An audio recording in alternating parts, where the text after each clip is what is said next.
এক প্রকার স্পষ্ট হয়ে গেছে যে মহারাষ্ট্রের মুখ্যমন্ত্রী পদে দ্বিতীয়বার ফিরতে চলেছেন দেবেন্দ্র ফডনবিস। তাহলে একনাথ শিন্ডের কি হবে? তার ভবিষ্যৎই বা কি? আত্মত্যাগ যদি করেন, মুখ্যমন্ত্রীর গদি ছাড়তেই হয়, শোনা যাচ্ছে সেক্ষেত্রে প্ল্যান বি নাকি তৈরি একনাথ শিন্ডের।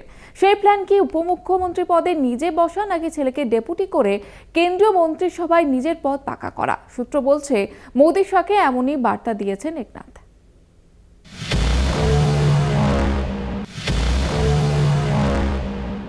একনাথ শিন্ডে এখন মহারাষ্ট্রের কেয়ারটেকার শাসক।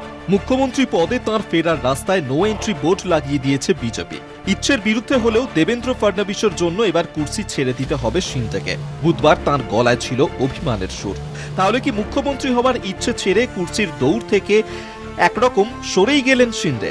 সেক্ষেত্রে কি সবকিছু চুপচাপ মেনে নেবেন মহারাষ্ট্রের সদ্য প্রাক্তন মুখ্যমন্ত্রী? ওই রাজ্যের রাজনৈতিক গতিবিধির নিয়মিত খবর রাখেন যারা, তাদের মতে এই ধাক্কা চুপচাপ মেনে নেওয়ার লোক একনাথ শিন্ডে নন। শিন্ডে সেনা শিবিরের বক্তব্য, শুধুমাত্র একনাথ শিন্ডের জন্যই মহাজোটী জোটের মহারাষ্ট্র বিধানসভা ভোটে অভাবনীয় সাফল্য। ভোট হয়েছে শিন্ডেকে সামনে রেখেই, তাই শিন্ডেকেই মুখ্যমন্ত্রী পদে বসানো উচিত। শোনা যাচ্ছে মুখ্যমন্ত্রী পদে বসে ফডনবিস নাকি দুই ডেপুটি মুখ্যমন্ত্রী নিয়ে রাজ্য চালাবেন। আরও শোনা যাচ্ছে নিশ্চিতভাবেই একজন হচ্ছেন একনাথ শিন্ডে। মহারাষ্ট্রের মুখ্যমন্ত্রী কে হবেন তা এখনো ঠিক না হলেও শপথ অনুষ্ঠানের দিনক্ষণ ঠিক হয়ে গিয়েছে। আগামী 2রা ডিসেম্বর ওয়াংখেড়ে স্টেডিয়ামে অনুষ্ঠিত হবে পরবর্তী মুখ্যমন্ত্রীর শপথ গ্রহণ অনুষ্ঠান। এই শপথ গ্রহণ অনুষ্ঠানে প্রধানমন্ত্রী নরেন্দ্র মোদী, স্বরাষ্ট্রমন্ত্রী অমিত শাহ সহ বিজেপির শীর্ষ নেতারা এবং বিজেপি শাসিত রাজ্যগুলির মুখ্যমন্ত্রী ও উপমুখ্যমন্ত্রীরা উপস্থিত থাকবেন। শিন্ডেকে নিয়ে ইতিমধ্যেই রাজনৈতিক মহলে নানা গুঞ্জন ভেসে আসছে। কুর্সি না পেয়ে প্ল্যান বি নাকি তৈরি একনাথ শিন্ডের। কি সেই প্ল্যান বি? শোনা যাচ্ছে একনাথ শিন্ডে নাকি বিজেপির কাছে দাবি জানিয়েছেন তার ছেলে অর্থোপেডিক সার্জন শ্রীকান্ত শিন্ডেকে উপমুখ্যমন্ত্রী পদে বসাতে হবে। একই সঙ্গে উপমুখ্যমন্ত্রী হিসেবে ছেলের জন্য স্বরাষ্ট্র দফতরও চেয়েছেন।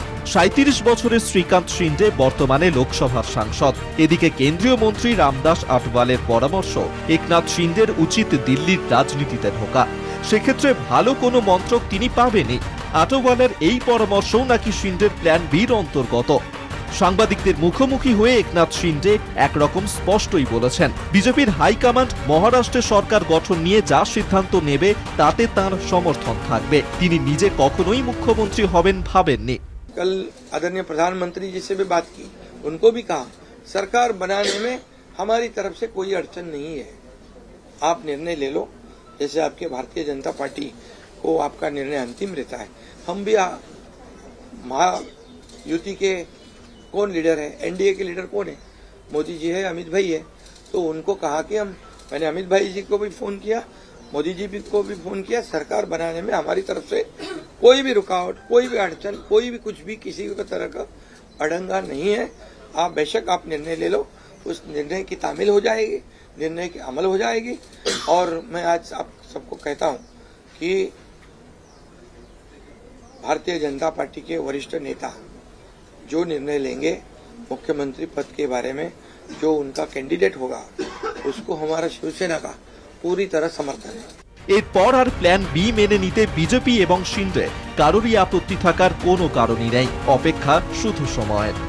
কলকাতা টিভি।